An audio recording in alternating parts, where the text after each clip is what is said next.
네, 오늘 말씀을 통해서도 하나님의 은혜가 우리 가운데 가득 넘치는 그런 복된 시간 되기를 소원합니다.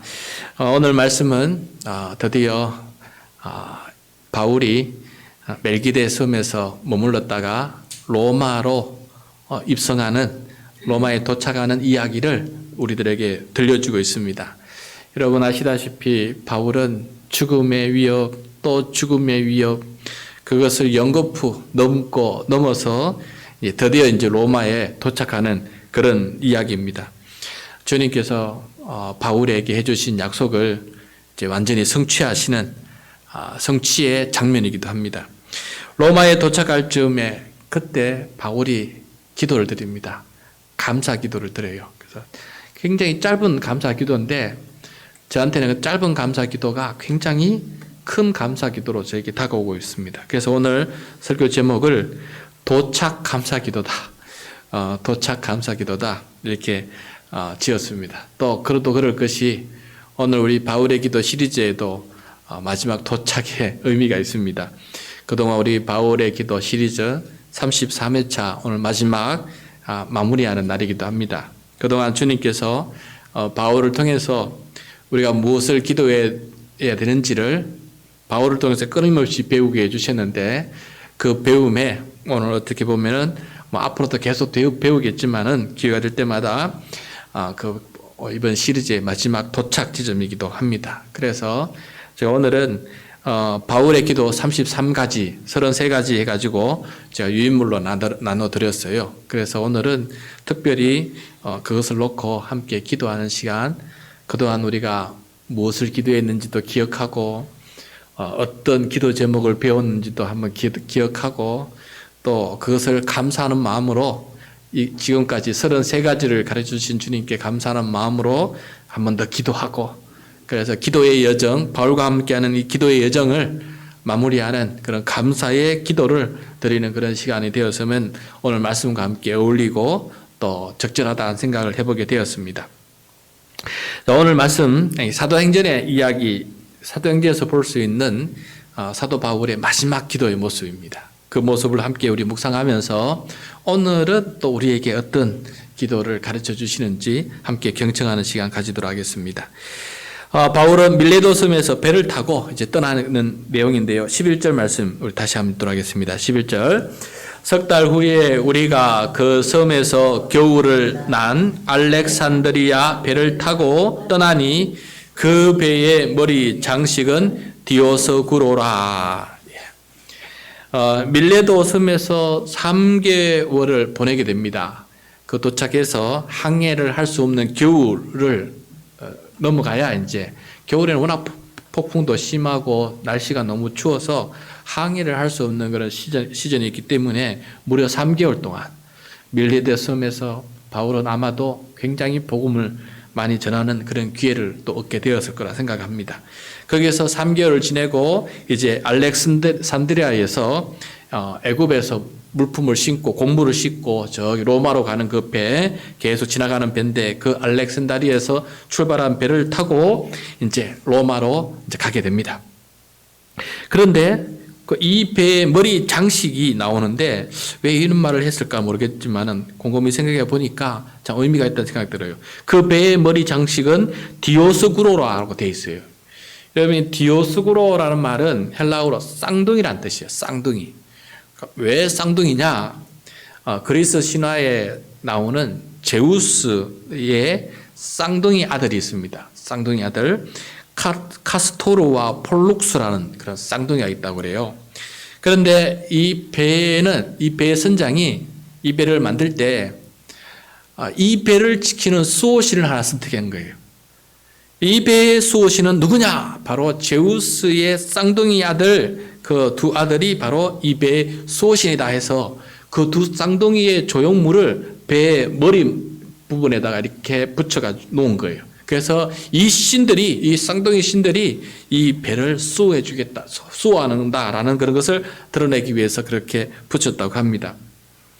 그런데 우리가 몇 주 동안 이렇게 말씀을 살펴보았지만은 이 배의 생명을 보존하고 지켜주신 분은 이들이 아니고 디아스고로가 아니고 여호와 하나님이었다라는 것을 우리가 오늘 말씀을 통해서 깨닫게 됩니다.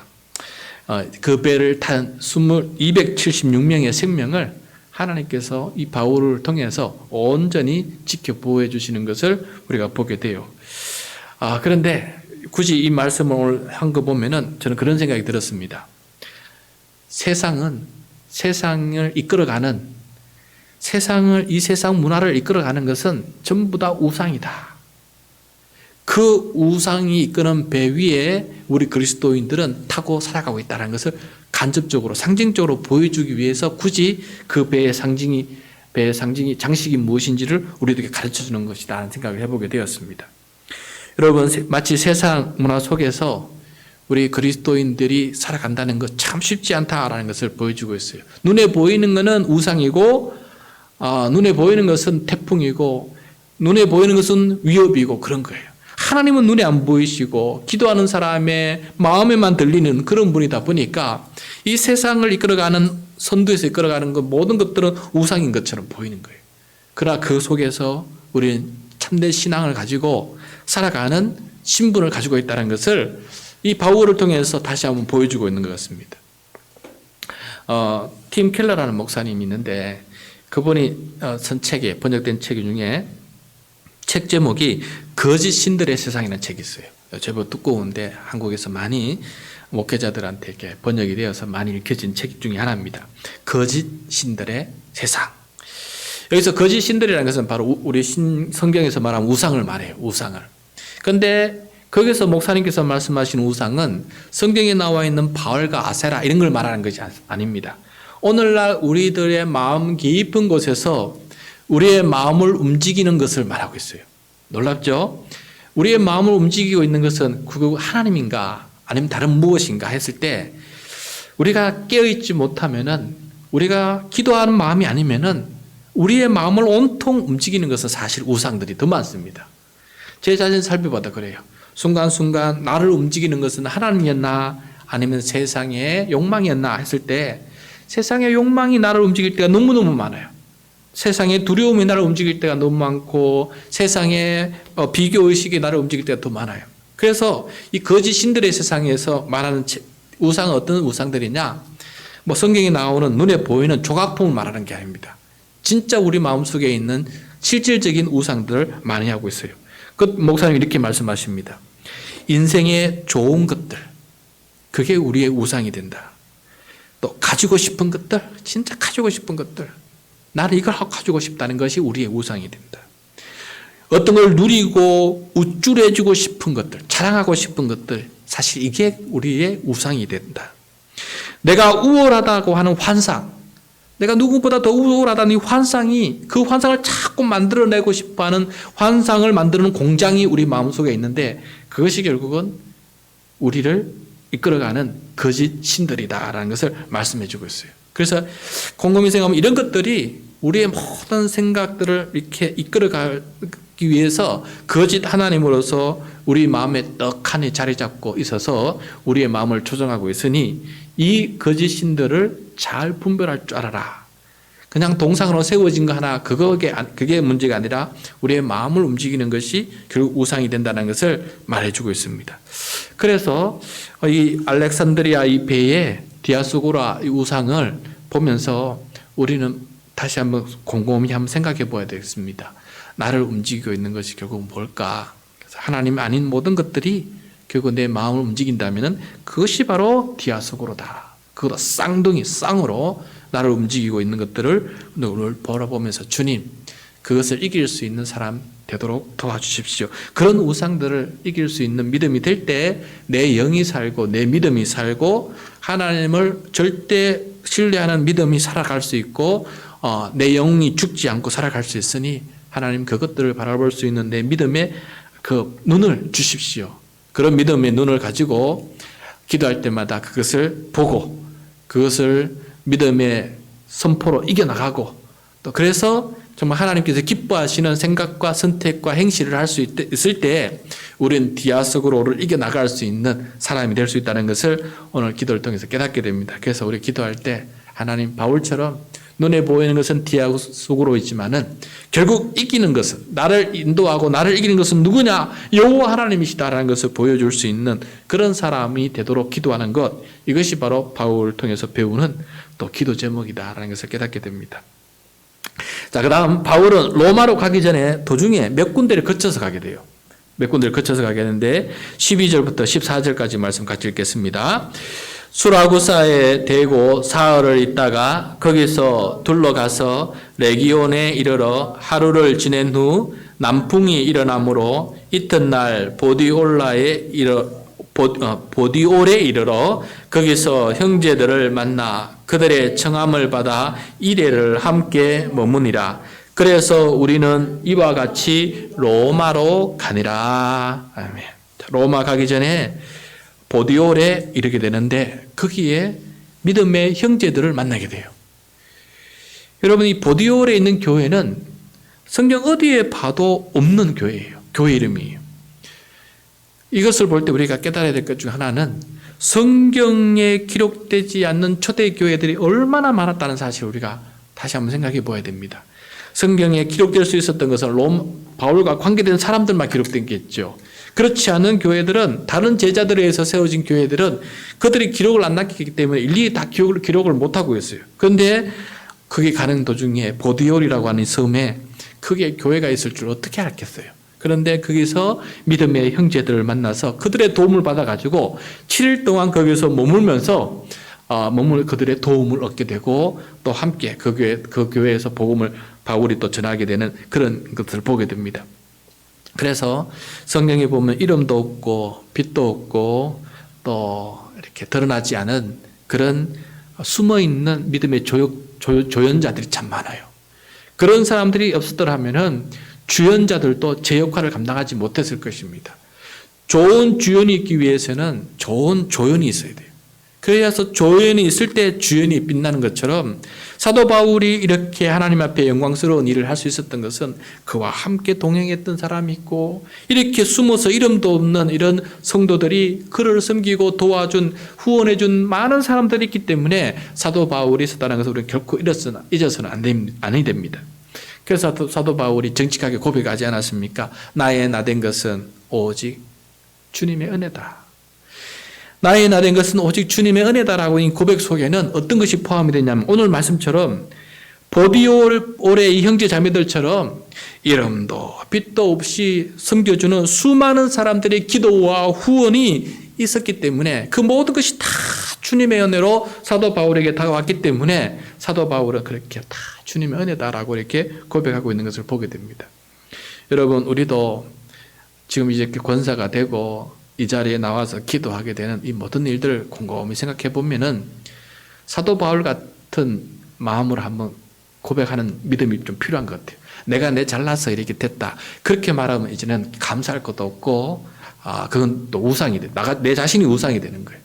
나의 나된 것은 하나님의 은혜인데 그 하나님의 은혜 속에는 수많은 사람들이 알게 모르게 내가 이 자리에 올 수 있도록까지 도와주었던 수많은 사람들의 기도와 후원과 협력이 있었다는 것을 결코 잊어서는 아니 됩니다.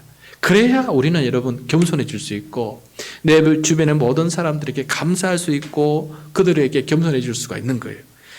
사도 바울도 나의 나된 것은 주님의 은혜라고 했을 때에는 주님만 생각하는 건 아니었겠죠. 오늘도 보면 또 보디올의 형제자매들 때문에 내가 이렇게 7일 동안 거기서 머물면서 도움을 얻을 수 있다라고 이렇게 고백하고 있는 모습이 나오지 않습니까? 그런 모습들을 늘 기억하면서 우리가 살아야 되겠다는 생각을 다시 한번 해보게 됩니다. 그래서 이 말씀을 준비하면서 저도 한번 생각해 보았어요. 짧은 시간에는 다 기억을 못했지만은 가장 먼저 우리 교인들 말고 우리 교인들은 이름도 빛도 때가 다 아니까 우리 교인 아니고 또 내가 도움받고 있는 사람들이 누굴까? 현재 과거 다 하려니까 너무 많고 현재 내가 도움받고 있는 사람들 누굴까 한번 세워봤어요.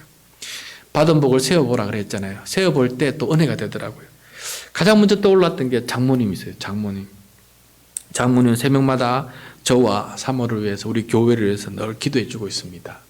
1,000번째를 드리고 있는데 이제 거의 끝나갈 때가 됐어요. 몇 분만 더 드리면 이제 1,000번째 거의 3년 동안 그렇게 새벽 제단을 사오면서 저와 우리 교회를 위해서 끊임없이 기도해주고 계셨는데 우리 엄마도 그렇게 친엄마도 그렇게 기도하지 못하는데 우리 장모님은 권사님이다 보니까 그 교회에 나이도 들으셨는데도 불구하고 화장실 청소하고 그 교회에 기도도 인도하고 전도할 때마다 늘 나가서 몸도 안 좋은데 전도하시면서 그렇게 살아가면서 새벽마다 기도해 주시는 우리 장모님이 먼저 가장 떠올랐어요.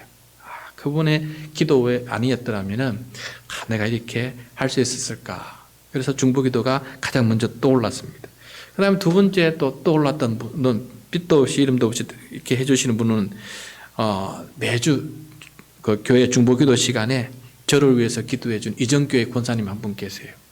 그 권사님 가끔 전화하시면서 가끔 쌀도 보내주면서 늘 기도해 주고 계세요. 왜 그렇게 기도해 주시는지 모르겠지만 자기도 모르겠대요. 나만 생각이 난대요. 그래서 늘 기도해 주시는 권사님이 계세요. 권사님 덕택에 내가 이렇게 그분의 은혜가 주님의 은혜 속에 그분이 있구나라는 걸 또 깨닫게 되었습니다. 그리고 또 기도할 뿐만 아니라 매달 감사 헌금까지 보내면서 우리 교회로 보내면서 그렇게 기도해 주는 권사님 또 한 분 계세요. 그분은 참 멀리 계시는데도 불구하고 그 헌금까지 보내면서 그렇게 기도해 주시는 분이 계셔서 그렇지 그분도 있었지 내가 그걸 감사하지 못하고 있었구나 라는 생각을 해보게 되었어요. 그 다음에 또 올해부터는 11조를 우리 교회에 보내주는 또 성도가 계세요. 하나님 이게 가만 생각해 보니까 이전 건 다 잊어버리더라고. 지금 당장만 해도 이렇게 많은 사람들이 도와주는데도 불구하고 내가 내 힘으로 사는 것이 아니고 또 수많은 많은 사람들. 난 우리 교회 성도들만 열심히 도와줘서 내가 이렇게 목회한다고 생각했는데 생각해 보니까 이게 도움의 손길이 양사방이 있는 거예요. 그래서 그것을 바라보면서 사도 바울이 얼마나 많은 도움을 받았을까. 나는 이렇게 작은 목회하는데도 이만큼 도움 받았는데 사도 바울은 얼마나 많은 사람들이 그렇게 도왔을까 하는 생각을 해보게 되면서 나의 나된 것은 다 주님의 은혜다. 부디올의 형제자매들 그들은 이름도 모를 이 사람들의 도움을 받으면서 후원받으면서 로마까지 갈 수 있었으니 곳곳에서 도움을 통해서 그가 주님께서 주신 사역을 감당할 수 있었구나라는 것을 생각해 보게 되었습니다. 그래서 여러분 다시 한번 감사할 것이 나의 나된 것은 수많은 사람들의 기도와 도움 없이는 난 나된 사람이 될 수 없었다. 이게 결론인 거예요. 그래서 지난 오면서 많은 사람들에게 감사하고 나를 이 자리까지 오게 하신 그 분들을 다 감사할 마음을 가질 때 참된 우리의 기도가 아닐까 생각해 보게 되었습니다. 그걸 하나씩 감사해 보면은 내 삶이 보통 삶이 아니구나. 하나님께서 나를 이렇게 돌보시고 하나님께서 나를 이렇게 돌보시고 계시구나 하는 것을 더 깊이 깨닫게 될 거예요. 더 깊이 감사하게 되어서 주님의 은혜입니다. 주님의 은혜입니다라는 그런 고백이 저절로 나올 수밖에 없겠다는 생각을 해보게 되었습니다. 그래서 여러분 아까 얘기했던 것처럼 우상이 이 만연하는 세상 속에서도 그 우상을 극복할 수 있는 기도자가 되고 두 번째는 나의 나되기 위해서 수많은 사람들의 도움이 있었다는 것을 잊지 않고 늘 감사하는 사람이 될 때 주님께서 베푸신 은혜가 우리 마음속에 더 깊이 다가오게 될 것입니다. 자, 이렇게 브리올에서 로마로 이제 떠나게 되는데 그런데 로마 교회 형제들이 두 팀이나 연거푸 마중까지 나오는 것을 보게 돼요. 기가 막힌 일입니다. 15절 16절 말씀 같이 읽겠습니다. 시작. 그곳 형제들이 우리 소식을 듣고 아비오 광장과 트레이스 타베르네까지 맞으러 오니 바울이 그들을 보고 하나님께 감사하고 담대한 마음을 얻으니라. 우리가 로마에 들어가니 바울에게는 자기를 지키는 한 군인과 함께 따로 있게 허락하더라. 자, 먼저 로마 교회의 성도들이 바울이 온다는 소식을 전해 들었어요. 전해 들었는데 얼마나 기분이 기쁘고 좋았는지 마중을 나오는 팀이 두 팀이에요. 먼저 첫 팀이 옵니다. 그 첫 팀은 어디에서 만나느냐? 아비오 광장에서 만나요. 아비오 광장. 그리고 거기서 한 15km 더 떨어진 곳에 또 갔더니 또 두 번째 팀이 또 와요. 거기서가 트레이스 타베르네예요. 거기서 또 두 번째 팀을 또 만나게 됩니다. 그 자기를 맞이하려고 마중 나온 그 로마 교회 형제들을 바라보는데 바울이 얼마나 기뻤겠습니까? 저들을 만나기 위해서 죽음의 위협, 광풍의 위협, 바다의 위협 그 다 자꾸 올라온 거 아니겠습니까? 저 친구들을 만나려고 말입니다. 그들을 바라볼 때 바울이 15절 끝에 보면은 그들을 보고 하나님께 감사하고 담대한 마음을 얻으니라 라고 짧게 고백하고 있습니다. 여러분, 저는 여기에 길 도중에서 고백한 기도이기 때문에 길게 이렇게 그 감사의 내용을 적어 놓지는 않아서 구체적으로 어떤 감사를 했는지 다 알 수는 없지만은, 근데 이게 짧은 기도지만은 이게 얼마나 큰 기도였는지, 얼마나 감사했는지 그 감격이 가슴에 와 닿았습니다. 여러분, 사람에게도 감사하지만은 여기서 보면은 바울이 눈을 들어서 하나님께 감사하고 있어요. 두 번째 겁니다. 수많은 사람들을 환영해주고 환대해주는 사람도 감사하는데, 근데 결국 바울은 그들을 바라보고 순간 누구에게 감사하고 있습니까? 하나님께 감사하고 있다는 것을 보게 돼요. 결국은 사실 그 모든 사람들을 움직인 사람은 누구예요? 하나님이신 거예요. 나를 돌보기 위해서 하나님의 손이 직접 없었으니 하나님의 손이 되기 위해서 하나님께서 움직인 수많은 사람들이 있는 거예요. 그 사람들을 움직이게 한 사람 결국 누굽니까? 성령 하나님 아니겠어요? 그래서 바울은 누구에게 진짜 감사했느냐, 기도를 했느냐? 하나님께 감사 기도하고 있는 것을 보게 됩니다. 하나님 감사합니다. 주 하나님께서 사도 바울을 부르셨고 바울을 이방인의 사도로 삼으셨고 바울을 예루살렘에서도 살리셨고 바다 한가운데 풍랑에서도 살리셨고 로마에서도 복음을 전하게 하시려고 약속하셨는데 그 약속을 지금 이루고 계시는 분이 누구시냐? 하나님이시라는 거예요. 그래서 하나님께 감사하고 있는 것입니다. 그리고 그 감사하는 마음은 결국 어떤 마음을 만들어내느냐, 창조하느냐? 담대한 마음을 창조시키고 있는 것을 보게 돼요. 여러분, 감사하는 사람의 마음, 감사할수록 그 마음 속에 담대함이 생겨요. 여기서 담대한 마음이란 건 어떤 마음이냐면은 하나님을 적극적으로 신뢰하는 마음이라요. 여기서 담대한 마음은 하나님을 적극적으로 신뢰하는, 강하게 신뢰하는 마음이라는 거예요. 그게 담대함. 세상 모든 것을 이길 수 있는 담대함. 하나님을 적극적으로 신뢰하는 그 마음이 감사할 때 생긴다는 거예요. 여러분, 사도 바울 한번 생각해 보세요. 하나님께서 살려주시고 이루시고 보호해 주신 그 모든 것들을 감사하다 보니까 자기 마음속에, 이야, 하나님은 정말 내 삶 속에서 역사하고 계시구나. 하나님은 나를 이렇게 돌보아주고 계시구나. 하나님은 나를 이렇게 생명을 지켜주고 계시구나. 이러한 마음이 자꾸 생기니까 바울의 마음에는 자연스럽게 담대한 마음 생기는 거 아니겠어요? 그래서 오늘 바울을 통해 다시 한번 배우게 됩니다. 기도는 감사한 기도를 해야 마음에 담대함이 생기는구나. 내가 염려와 근심과 걱정을 이길 수 있는 담대한 마음은 어디서 생기느냐? 바로 감사하는 마음에서 생기는구나라는 것을 배우게 되었습니다. 여러분, 감사할 때 내 삶 속에서 역사하시는 하나님을 보게 돼요. 내 삶 속에서 역사하시는 하나님께서 이루신 것을 보게 되면 하나님께서 살아계시는구나 하는 것을 이해하게 돼요. 그렇게 되면 내 마음속에 담대한 마음이 생기는 거예요. 신뢰하는 마음이 생기는 거예요. 그래서 그 신뢰하는 마음이, 담대한 마음이 불신의 모든 상황, 불평의 모든 상황을 이겨나갈 수 있는 그런 마음을 가지게 된다는 것을 오늘 우리 말씀을 통해서 우리가 배우게 됩니다. 여러분, 그리고 이 감사의 마음과 담대한 마음은 결국 기도의 열매예요, 여러분. 기도의 가장 근본적인 열매가 뭐냐? 결국 이런 현실적인 그 응답해 주는 것도 기도 응답이겠지만은 하나님께서 가장 주고 싶은 기도 응답이 뭐냐? 감사하는 마음과 담대한 마음이에요. 하나님께서 우리가 기도하면 좋은 것으로 주시지 않겠느냐 약속하셨어요. 그런데 나중에 그 좋은 것이 무엇이냐라고 했을 때 주님께서 성령을 주시지 않겠느냐라고 말씀했어요. 성령이 뭐예요? 성령이 계시면은 우리가 감사하는 마음이 생기고 담대한 신뢰하는 마음이 생기는 거 아니겠어요? 그래서 가장 근원적이고 가장 하나님께서 주고 싶어 하시는 기도의 응답은 결국 뭐냐? 우리 마음속에 감사하는 마음과 그것 때문에 생겨나는 하나님을 적극적으로 신뢰하는 담대한 마음이, 그것이 바로 기도의 가장 큰 근본적인 열매다라는 것을 오늘 이 말씀을 통해서 깨닫게 되었습니다. 그래서 여러분, 우리 기도할 때 그런 기도가 가장 중요한 것 같아요. 하나님, 내가 기도할 때 우리의 필요에 따라서 이것저것 다 기도하지만은 그러나 돌아보면서 복을 세듯이 하나님께서 이루시고 계시는 모든 일들을 바라보면서 주님 감사합니다. 주님 감사합니다.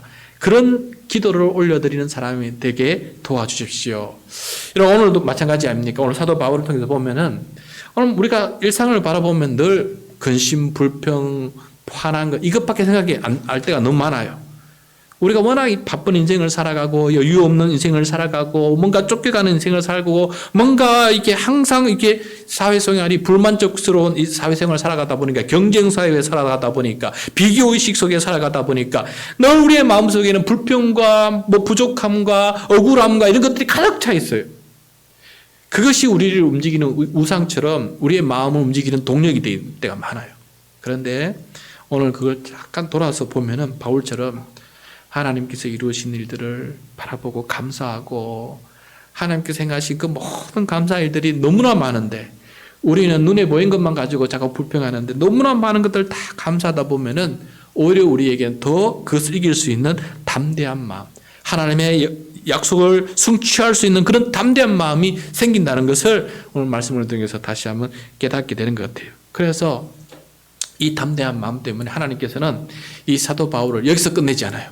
로마에서 끝내지 않아요. 로마에 도착했는데 하나님은 로마가 끝이 아닌 것을 또 한번 알려주세요. 로마에서 또 어디를 보내시냐면은 서바나, 그때 당시 땅끝이라고 하는 서바나, 지금 말하면은 스페인이에요. 스페인까지 가서 복음을 전하게 하십니다. 그래서 로마의 후원을 받아서 스바나까지 다녀오게끔 만드셔요. 그리고 난 다음에 그때 로마에서 다시 붙잡혀서 감옥에 들어가게 되고 거기서 로마에서 순교하게 됩니다. 순교하기 직전에 자기의 사랑하는 후배, 자기가 믿음으로 낳은 믿음의 아들 디모데에게 디모데전서, 디모데후서 편지를 쓰는데 디모데후서를 쓸 때쯤에는 어떤 상황이냐면은 이제 곧 순교가 눈앞에 다가왔을 때예요. 그때 디모데후서 마지막 부분에서 바울이 디모데에게 어떤 말을 하는지 한번 들어보겠습니다. 디모데후서 4장 17절 18절이거든요. 우리 화면을 보면서 같이 읽도록 하겠습니다. 디모데후서 4장 17, 18절. 주께서 내 곁에 서서 나에게 힘을 주시면, 여러분 똑같은 기도 아니에요? 저 순교를 앞두고도 내 곁에 서서 나에게 힘을 주시면, 지금 뭐예요? 죽음을 앞두고도 감사하니까 담대한 마음이 생겨서 그렇게 말한 거 아니겠어요? 나에게 힘을 주시면 나로 말미암아 선포된 말씀이 온전히 전파되어 모든 이방인이 듣게 하려 하심이니 내가 사자의 입에서 건짐을 받았느니라. 여러분 로마에 와서 죽을 줄 알았어요. 근데 사자의 입에서 건짐을 받아서 스바나까지 갔다 와서 복음을 전하고 다시 돌아오게끔 만드셨어요. 하나님께서 그렇게 그를 건져주시고 땅끝까지 복음을 전할 수 있도록, 이방인들에게 복음을 전할 수 있도록 그를 인도해 주셨어요. 그러나 이제는 하나님께서 부르실 때가 돼요. 18절. 주께서 나를 모든 악한 일에서 건져내시고 또 그의 천국에 들어가도록 구원하시리니 그에게 영광이 세세 무궁토록 있을지어다. 아멘. 자, 전혀 불평이 없습니다. 주님 나를 부르신데도 전혀 불평 없이 그동안 모든 악한 일에서 건져주셨고 죽음조차도 악한 일이라 생각해서 거기서 건져주실 것을 믿고 자기 이제 최종 도착지인 천국에 들어가도록 구원하실 하나님 앞에 영광을 올려드리고 있는 것을 보게 됩니다. 여러분 바울의 마지막 도착지는 로마가 아니고 스바나도 아니고 결국은 천국이다. 천국이다. 바울은 예수 그리스도의 천국에 들어가도록 구원하시는 그 주님께 영광의 찬송을 지금 올려드리고 있어요. 우리의 최종 도착 감사 기도는 어디서 하느냐? 천국 입성할 때입니다. 천국 입성할 때. 죽을 때도 최종 감사 기도해야 되겠지만은 죽고 난 다음에 우리의 영혼은 살아있어요. 그리고 주님께서 나를 맞이하시고 내가 천국에 입성할 때 주님 감사합니다. 드디어 도착했습니다. 드디어 도착했습니다. 가장 큰 감사기도, 담대하게 감사의 기도할 때는 바로 그 자리다라는 것을 사도 바울은 우리들에게 가르쳐주고 있어요. 이 세상을 떠나고 새롭게 영원한 세상에 들어갈 때에도 우리는 여전히 감사와 담대함으로 천국에 입성을 하게 된다라는 것을 오늘 우리들에게 가르쳐주고 있습니다. 오늘 우리 마지막 기도 도착 감사 기도인데요. 세 가지 우리들에게 가르쳐주고 있는 것 같습니다. 이 거짓 신들의 세상에서 주님의 약속을 굳게 믿고 사명의 길을 굳건하게 걸어가는 사람이 되어야 된다. 절대 이 세상의 악한 문화 속에 흔들리지 않고 거짓 신들의 세상에서 흔들리지 않고 살아가야 된다. 두 번째, 사명을 도우는 수많은 형제자매들, 수많은 사람들을 기억하면서 나의 나 된 것은 오직 하나님의 은혜임을 깨닫고 주변의 많은 사람들에게 감사하면서 겸손하게 살아가는 사람이 되어야 된다. 세 번째, 약속을 성취하시는 주님께 감사하면 감사할수록 우리는 담대한 마음이 생겨서 더욱더 주님께서 원하신 그 길을 천국까지 담대하게 그 길을 걸어갈 수 있는 믿음의 사람이 될 수 있다는 것을 깨닫게 되었습니다. 이러한 믿음을 가지고 살아갈 수 있는 저와 여러분이 될 수 있기를 간절히 소원합니다.